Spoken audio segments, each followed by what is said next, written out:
Assalamualaikum warahmatullahi wabarakatuh. Sobat Jazirah, rahimakumullah. Bagaimana kabarnya? Semoga kalian semua senantiasa dalam lindungan Allah dan senantiasa diberikan rizki yang barokah. Amin ya rabbal alamin. Diceritakan bahwasannya berdirinya tanah Jawa tidak lepas dari jasa 9 pilar, yang mana beliau-beliau adalah seorang pendatang dari negeri Yaman yang mempunyai misi merubah kepercayaan masyarakat Indonesia menjadi adat religius. 9 pilar tersebut dikenal sebagai Wali Songo. Siapa sajakah mereka? Berikut penjelasannya. Yang pertama, Sunan Gunung Jati atau Syarif Hidayatullah. Salah seorang wali Songo yang bernama Syarif Hidayatullah sangat berperan dalam penyebaran Islam di Jawa Barat, khususnya di daerah Cirebon yang bernama Sunan Gunung Jati.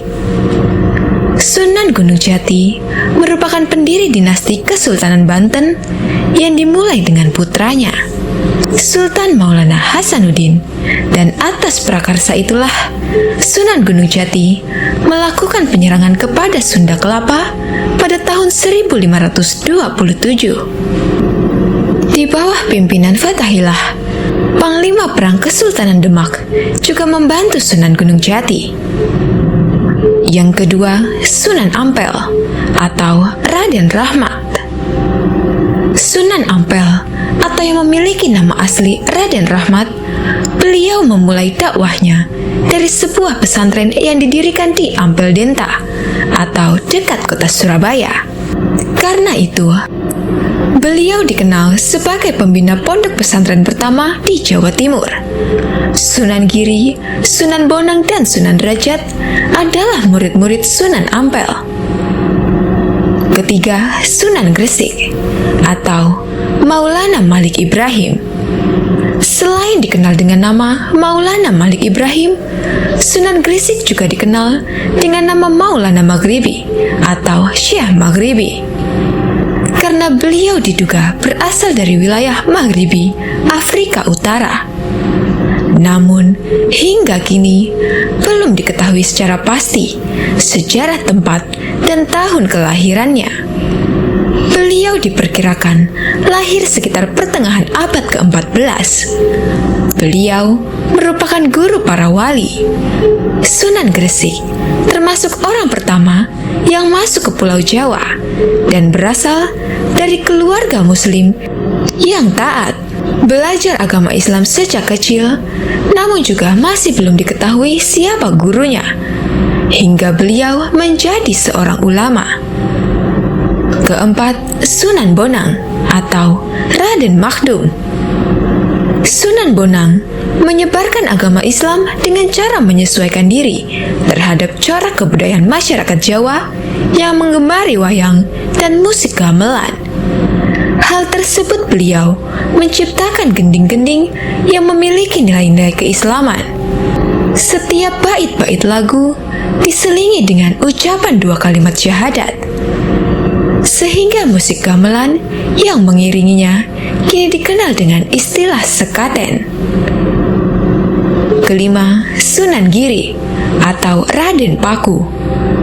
Sunan Giri yang bernama asli Raden Paku adalah putra Maulana Ishak. Beliau ditugaskan oleh Sunan Ampel untuk menyiarkan agama Islam di Belambangan. Sunan Giri pernah belajar di pesantren Ampel Denta. Lalu setelah dewasa, melakukan perjalanan haji bersama Sunan Bonang. Setelah pulang dari haji, singgah di Pasai untuk lebih memperdalam ilmu agama. Saat itu, Sunan Giri mendirikan sebuah pesantren di daerah Giri. Lalu, beliau mengirimkan banyak juru dakwah ke berbagai daerah di Nusantara untuk menyiarkan agama Islam. Keenam, Sunan Derajat atau Raden Qasim. Sunan Derajat dikenal sebagai seorang wali yang berjiwa sosial tinggi. Beliau banyak memberikan pertolongan kepada yatim piatu, fakir miskin, dan orang sakit. Perhatiannya sangat besar terhadap masalah sosial. Sunan Giri pada masa itu hidup saat zaman kerajaan Majapahit yang runtuh pada sekitar tahun 1478, dan rakyat ketika itu mengalami suasana kritis. Keadaannya begitu prihatin. Ketujuh, Sunan Muria atau Raden Umar Said. Sunan Muria adalah seorang wali Songo yang sangat berjasa bagi penyebaran Islam di Nusantara pada daerah pedesaan. Tapi putra Sunan Kalijaga ini dikenal suka menyendiri dan tinggal di desa bersama rakyat biasa demi menyiarkan agama Islam. 8. Sunan Kudus atau Ja'far Shadiq. Sunan Kudus atau Ja'far Shadiq diberi gelar dengan nama Wali Al-Ilmi, artinya orang yang berilmu luas oleh para wali Songo karena memiliki keahlian khusus dalam bidang agama. Beliau juga dipercaya memegang pemerintahan di daerah Kudus. Yang terakhir, Sunan Kalijaga atau Raden Shahid. Sunan Kalijaga dikenal sebagai budayawan dan seniman seni suara, seni ukir, dan seni busana. Beliau menciptakan aneka cerita wayang yang bercorak keislaman.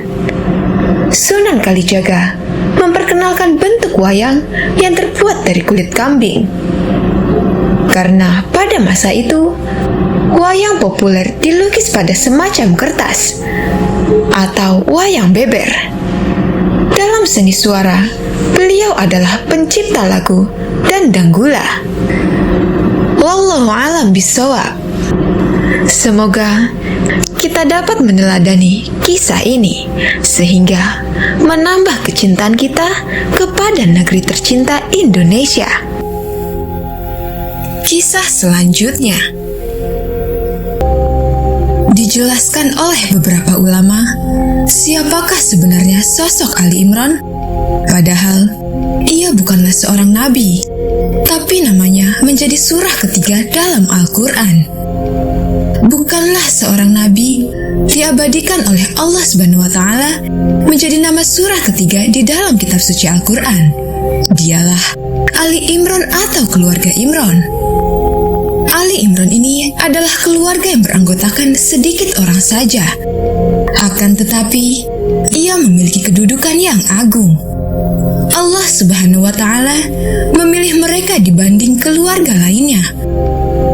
Hal itu menunjukkan betapa tingginya derajat mereka.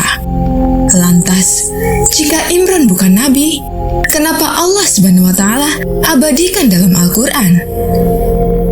Siapakah sebenarnya Ali Imran atau keluarga Ali Imran? Keluarga Imran merupakan keluarga yang mulia dalam kurun sejarah. Allah Subhanahu wa Ta'ala memilih mereka dibanding keluarga lainnya itu adalah karena tanda nyata keagungan yang besar dari mereka. Allah Subhanahu wa Ta'ala berfirman, "Sesungguhnya Allah telah memilih Adam, Nuh, keluarga Ibrahim, dan keluarga Imran melebihi segala umat di masa mereka masing-masing sebagai satu keturunan yang sebagiannya atau turunan dari yang lain, dan Allah Maha Mendengar lagi Maha Mengetahui." Al-Quran Surah Ali Imran ayat 33-34. Keluarga Imran dinisbatkan kepada seseorang yang bernama Imran bin Masah bin Al-Azhar bin Al-Yuda dan sampai bin Sulaiman bin Daud alaihi salam. Nasabnya tersambung hingga ke Nabi Daud alaihi salam. Dalam bahasa Ibrani, Imran disebut dengan Imran, sedangkan dalam buku-buku Nasrani, namanya disebut dengan Yuhakim. Keluarga Imran adalah keturunan atau cabang terakhir orang-orang beriman dari keturunan Bani Israel. Akan tetapi, antara mereka dengan Nabi Yakub terpisah jarak waktunya lama. Istri Imran bernama Hannah binti Pakuda. Ada juga menyebutkan Kaudah bin Kubailah Hannah. Ia adalah seorang wanita yang tekun beribadah, sebagaimana kisahnya di dalam Al-Quran. Allah Subhanahu wa Ta'ala berfirman, "Ingatlah ketika istri Imran berkata, 'Ya Tuhanku, sesungguhnya aku menajarkan kepada engkau anak yang dalam kandunganku menjadi hamba yang soleh dan berkhidmat di Baitul Maqdis. Karena itu, terimalah nazar itu daripadaku. Sesungguhnya engkaulah yang maha mendengar lagi maha mengetahui." Al-Quran Surat Ali Imran ayat 35. Anak-anak pertama Imran bernama Asya. Dalam riwayatnya, Asya dinikahi oleh Nabi Zakaria alaihissalam dan merupakan ibu dari Nabi Yahya alaihissalam. Ada juga yang berpendapat Asya adalah bibitnya Siti Maryam dan bukan saudara perempuannya. Anak kedua Imran ialah Sayyidah Maryam.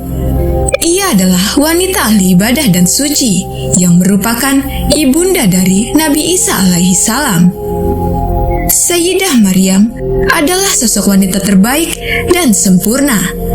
Hal ini sebagaimana yang disebutkan oleh Rasulullah SAW dalam sabdanya, "Lelaki yang sempurna jumlahnya banyak, dan tidak ada wanita yang sempurna selain Maryam bintu Imran dan Asyah istri Fir'aun." Sebagaimana dijelaskan dalam hadis riwayat Bukhari dan Muslim, bahwa dalam kisahnya, orang-orang Yahudi menuduh Sayyidah Maryam melakukan zina. Tuduhan itu mereka lontarkan saat Sayyidah Maryam masih hidup maupun setelah wafatnya. Sementara Al-Quran telah mensucikan Sayyidah Maryam dari tuduhan keji tersebut. Tidak hanya satu ayat saja, bahkan di banyak ayat Allah menyebut orang-orang Yahudi sebagai orang-orang yang kufur karena telah menuduh Sayyidah Maryam berzina, sebagaimana firman-Nya, dan karena kekafiran mereka terhadap Nabi Isa alaihissalam dan tuduhan mereka terhadap Maryam dengan kedustaan besar atau zina. Al-Quran Surah An-Nisa ayat 156. Dalam ayat yang lain, Allah Subhanahu wa Ta'ala berfirman, "Dan ingatlah Maryam binti Imran yang memelihara kehormatannya, maka kami tiupkan ke dalam rahimnya sebagian dari roh ciptaan kami, dan dia membenarkan kalimat Robnya dan kitab-kitabnya, dan dia adalah termasuk orang-orang yang taat." Al-Quran Surat At-Tahrim ayat 12. Cucu pertama Imran ialah Nabi Isa alaihissalam. Nabi Isa merupakan nabi utusan Allah. Allah Subhanahu wa Ta'ala berfirman, "Sesungguhnya Al-Masih Isa putra Maryam itu adalah utusan Allah, dan yang diciptakan dengan kalimatnya yang disampaikannya kepada Maryam, dengan tiupan ruh darinya." Al-Quran Surah An-Nisa ayat 171. Allah Subhanahu wa Ta'ala mengutus Nabi Isa kepada Bani Israel untuk mendakwahi mereka kepada tauhid, yakni menyembah Allah Subhanahu wa Ta'ala. Sebagaimana firman Allah Subhanahu wa Ta'ala dalam Al-Quran Surah As-Saff ayat 6 yang berbunyi, "Dan ingatlah ketika Isa ibnu Maryam berkata, 'Hai Bani Israel, sesungguhnya aku adalah utusan Allah kepadamu, membenarkan kitab sebelumku yaitu Taurat, dan memberi kabar gembira dengan datangnya seorang Rasul yang akan datang sesudahku, yang bernama Ahmad atau Muhammad, dengan membawa bukti-bukti yang nyata kepada mereka. Berkata ini adalah sihir yang nyata." Cucu Imran yang kedua ialah Nabi Yahya. Beliau adalah seorang hamba dan utusan Allah. Beliau merupakan putra dari Nabi Zakaria alaihissalam. Beliau adalah doa Nabi Zakaria yang dikabulkan Allah Subhanahu wa Ta'ala, serta menjadi kabar gembira untuk Nabi Zakaria setelah mencapai usianya yang tua. Allah Subhanahu wa Ta'ala berfirman, "Di sanalah Zakaria berdoa kepada Tuhannya, seraya berkata, 'Ya Tuhanku, berilah aku dari sisi Engkau seorang anak yang baik. Sesungguhnya Engkau maha mendengar doa.'" Kemudian malaikat Jibril memanggil Zakaria, sedang ia tengah berdiri melakukan sholat di mihrab. Sesungguhnya Allah mengembirakan kamu dengan kelahiran seorang putra, Yahya, yang membenarkan kalimat yang datang dari Allah, menjadi ikutan menahan diri dari hawa nafsu, dan seorang nabi termasuk keturunan orang-orang soleh.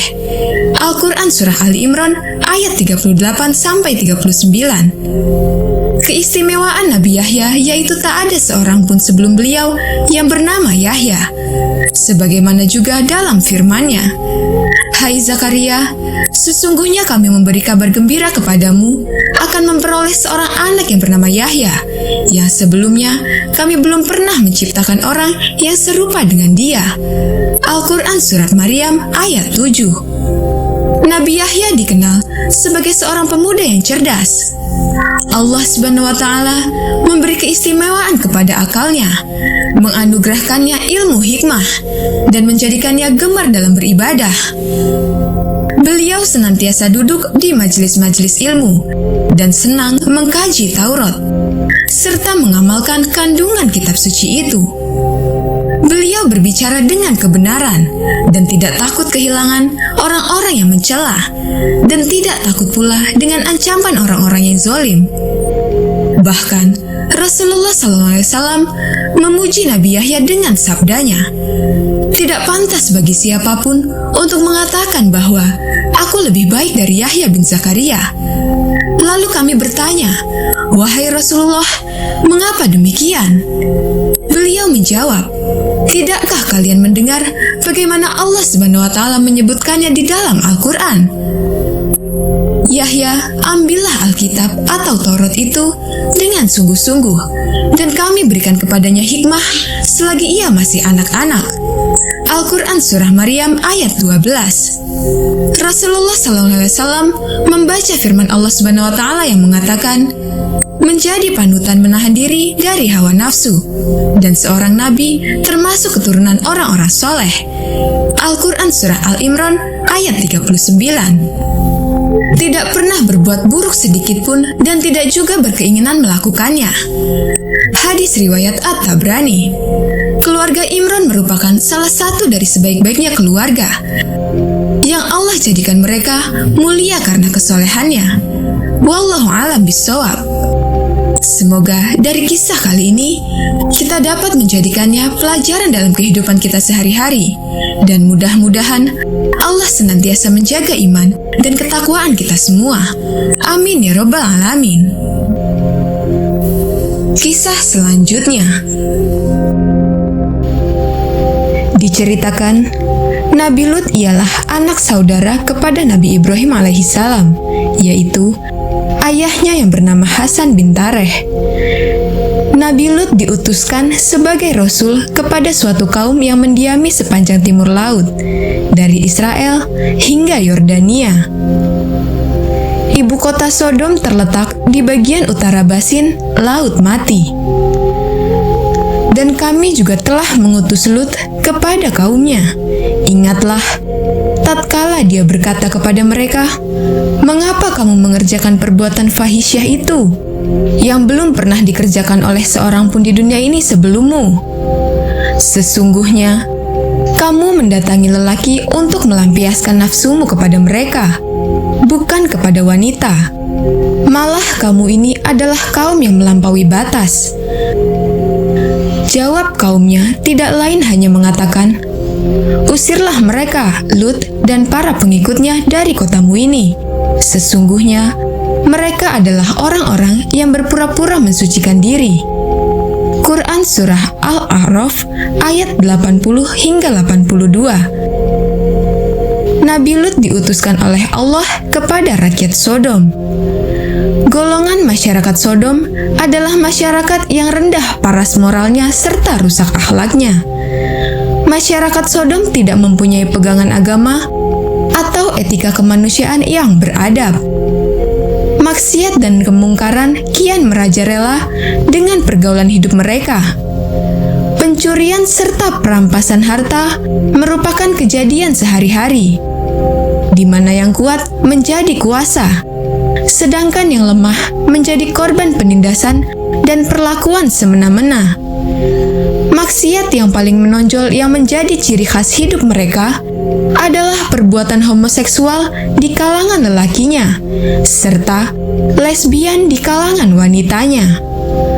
Kedua jenis kemungkaran ini begitu sangat merajalela di dalam masyarakat, sampai menjadi kebudayaan bagi kaum Sodom. Akhirnya kaum Nabi Lut merasa marah dan kesal hati mendengar dakwah dan nasihat-nasihat Nabi Lut yang tidak menyerah itu, dan meminta agar ia menghentikan program dakwahnya atau menghadapi pengusiran dirinya dari Sodom bersama keluarganya. Dari pihak Nabi Lut pun merasa sudah tidak ada harapan lagi. Masyarakat Sodom dapat terangkat dari lembah kesesatan dan kehancuran moral mereka. Menurut pikir Nabi Lut, untuk mencegah penyakit akhlak itu yang sudah parah dan menular kepada tetangga dekatnya, dengan Allah Subhanahu wa Ta'ala membinasakan mereka dari atas bumi sebagai pembalasan terhadap kekerasan kepala mereka, juga untuk menjadi pelajaran untuk umat-umat di sekelilingnya. Beliau memohon dan bermunajat kepada Allah agar kepada kaumnya, masyarakat Sodom diberi pengajaran berupa azab di dunia, sebelum azab yang menanti mereka di akhirat nanti. Permohonan Nabi Lut dan doanya pun dikabulkan oleh Allah Subhanahu wa Ta'ala.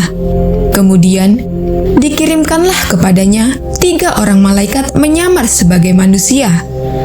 Mereka adalah malaikat yang bertemu kepada Nabi Ibrahim dengan membawa kabar gembira atas kelahiran Nabi Ishak, dan memberitahu kepada mereka bahwa dia adalah utusan Allah dengan tugas menurunkan azab yang pedih kepada kaum Lut penduduk kota Sodom.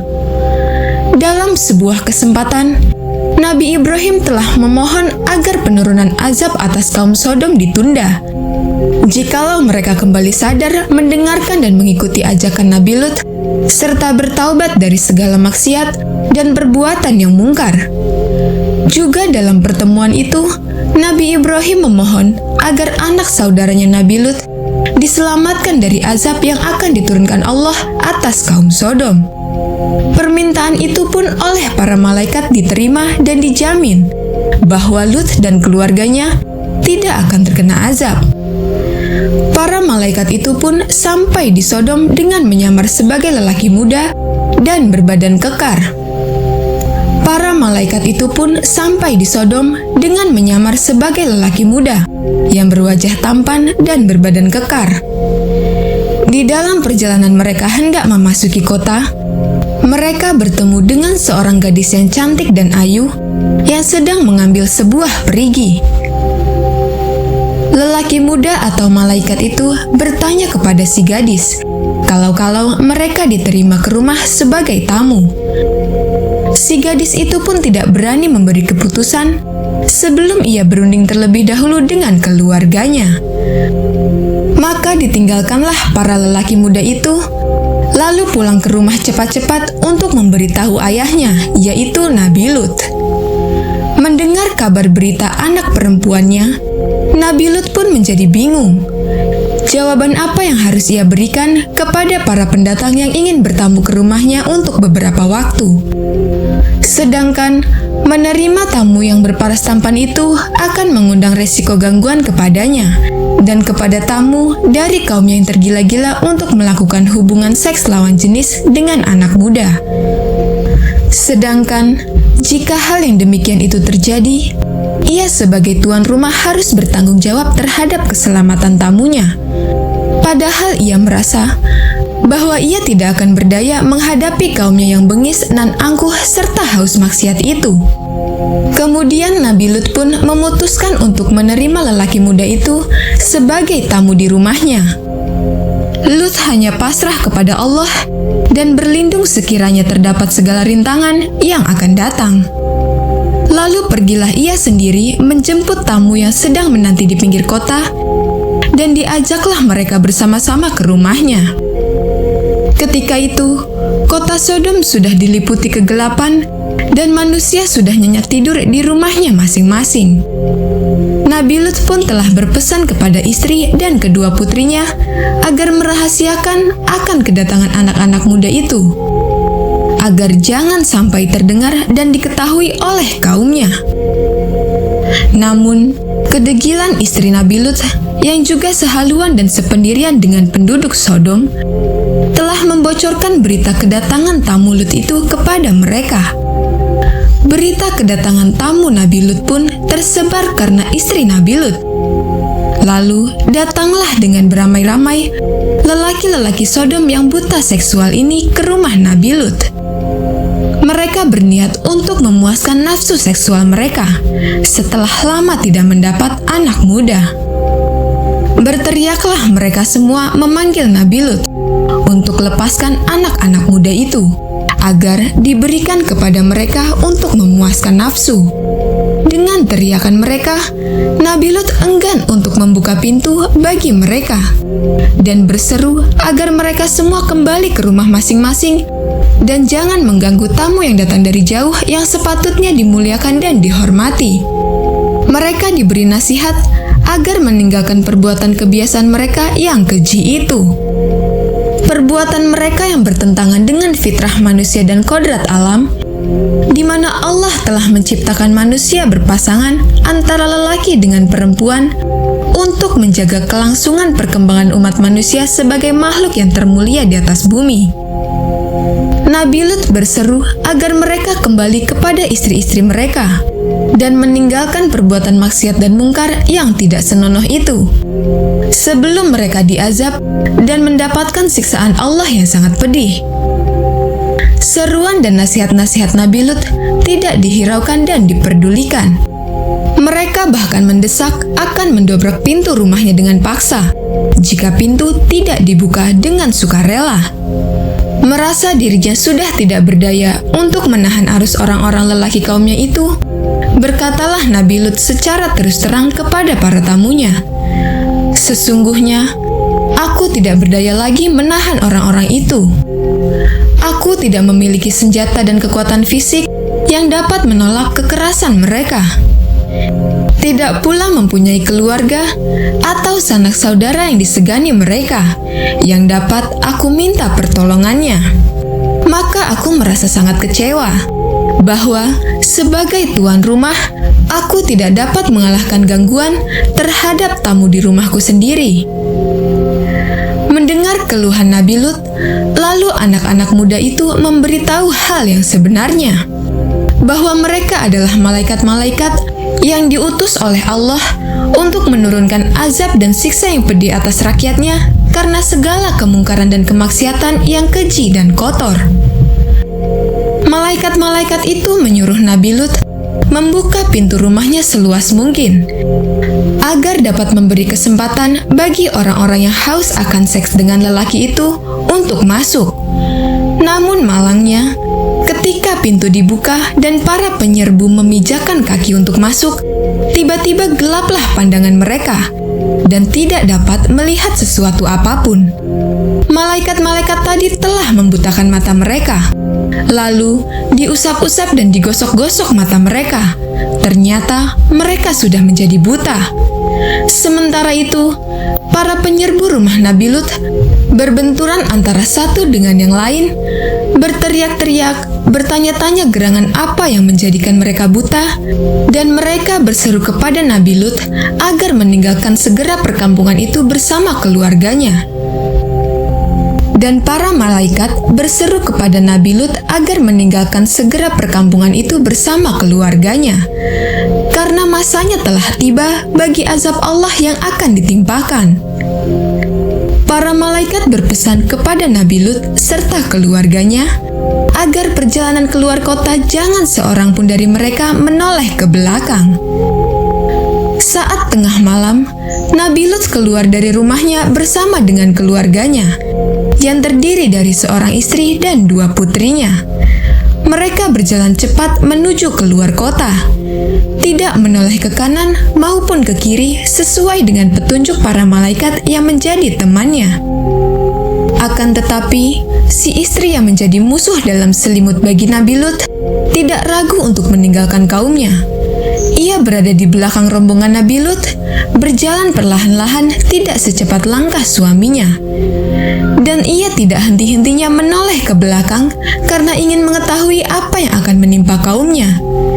Ia seakan-akan meragukan kebenaran ancaman dari para malaikat yang telah didengarnya sendiri. Begitu langkah Nabi Lut beserta kedua putrinya melewati batas kota Sodom, di waktu fajar menyingsing, bergetarlah bumi dengan dahsyatnya di bawah kaki rakyat Sodom. Tidak terkecuali istri Nabi Lut yang munafik itu.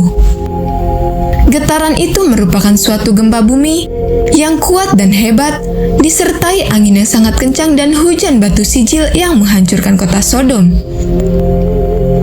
Bertebaranlah mayat-mayat yang dilaknat oleh Allah Subhanahu wa Ta'ala di kota Sodom, dan hancurlah kota tersebut yang berada di lautan manusia yang berlalu lalang.